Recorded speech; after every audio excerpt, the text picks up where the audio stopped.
Technology's Role in Architecture by Andrew Rogers. As we have been moving through the decades of this class, technology has been an important factor the whole way.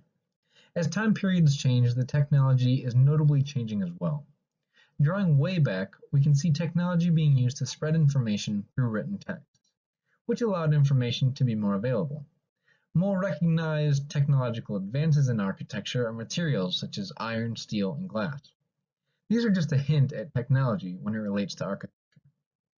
All the technologies are important to recognize, but what is technology's role in architecture? Where does technology fit throughout history? Technology and architecture have worked hand in hand, dating back hundreds of years ago. The fact is that they worked as a team. I think that this is why we see so many people arguing for both sides.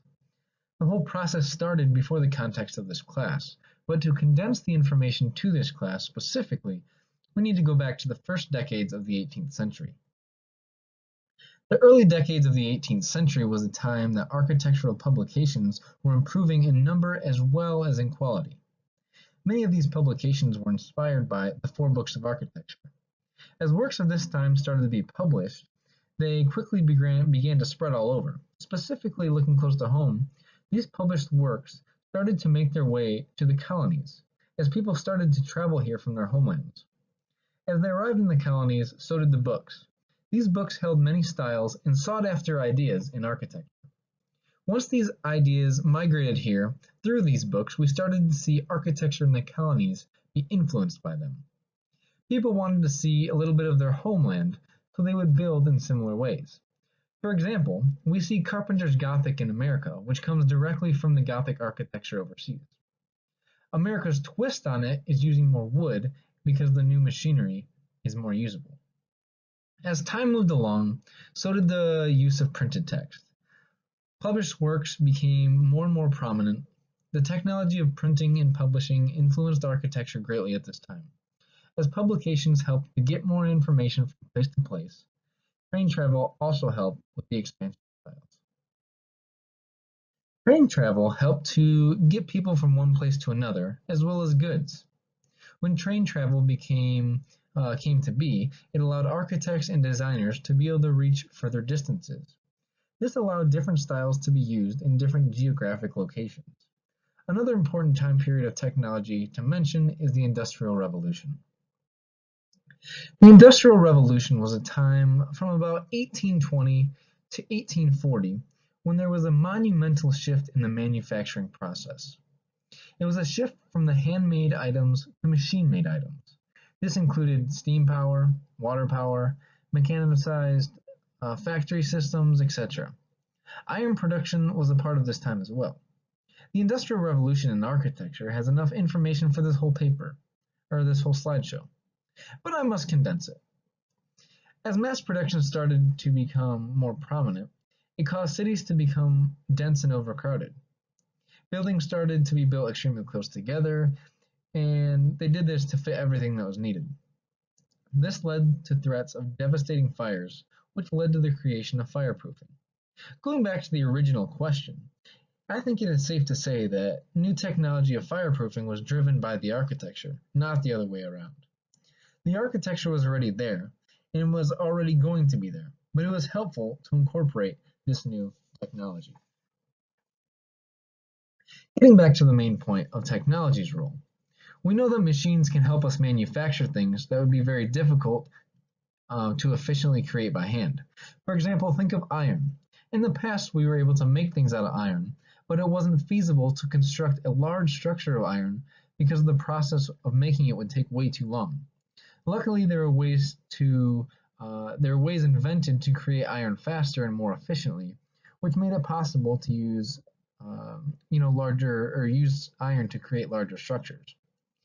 Keep in mind, this was over 100 years before the Industrial Revolution, but this gives you an understanding of what can be done when new processes are made to create things.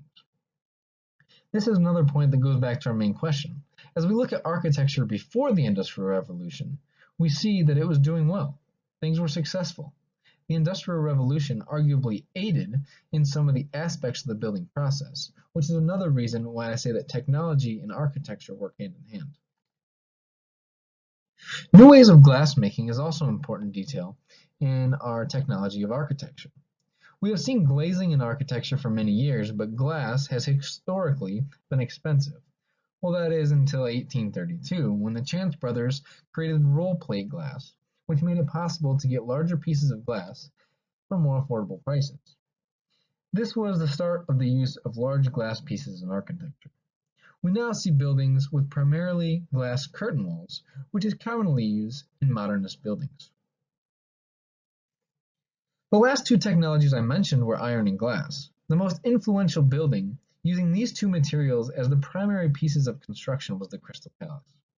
The Crystal Palace was built in 1851 in London to house the Great Exposition. This structure was a monumental structure. It was used for something that was never done before, specifically in a way that was not done previously. In the case of the Crystal Palace, architecture was directly driven from technology. Now let me explain what I mean by that. As I stated before, the Crystal Palace was used to house the Great Exposition. This was a place where all the new and modern technologies were introduced and shown off. With this being said, without this new technology, the Crystal Palace would not have been there. The whole point of it is to show off this technology. This is not the case for all architecture and design. The arts and crafts were a time starting around the 1880s when people started to turn their backs to the new ways of production and started to go back to the handmade and skilled labor approaches to production. This movement started in Britain and made its way to Europe and the US. At this time, the question of technology's role was at the forefront.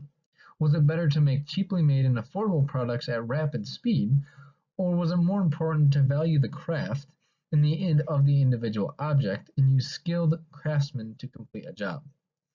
There are many people who can argue for both sides of this argument, but after seeing that movement through and seeing what has come of it, we now know that it needs to be mixed. We need both. William Morris, who was one of the leaders of the arts and crafts movement, stated at the end of his life that he wished he could have gotten his products to more people, and he acknowledged that the cost and availability was one of the main factors. Modern ways of production could have solved both of these problems. This is why I say we need a mix. As you can see throughout history, technology has been important, and it has had significant impacts on architecture as well as the other way around. There are two sides to this argument. Technology rules architecture or architecture rules technology. The fact is that neither of these are completely true. In the past couple pages or slides, I've mentioned a couple different examples of each side of this argument. On one side of technology being the master of architecture, we see publications in the Crystal Palace. Both of these examples show that technology was the driving force to produce the architecture that followed. On the other hand, we see things such as glass, fireproofing, and iron, which is very useful technology, but it was not necessarily needed. It definitely helped to further along and improve architecture, but as I stated before, architecture was already doing good. There were many good and very successful things going on. Architecture already had things being used for glazing and structural stability. I can say that if technology did not improve like it did, and if architecture did not, implement the technology, things would be a lot different. But the fact is that technology's place in architecture is to work alongside architecture, not to take charge, and also not to fall in the shadows. They both need to work together to continue to improve. After getting this understanding from this class, it will be important for me to continue with this knowledge throughout my career, not to let technology drive my design, but to use it as a tool to help aid in the design process.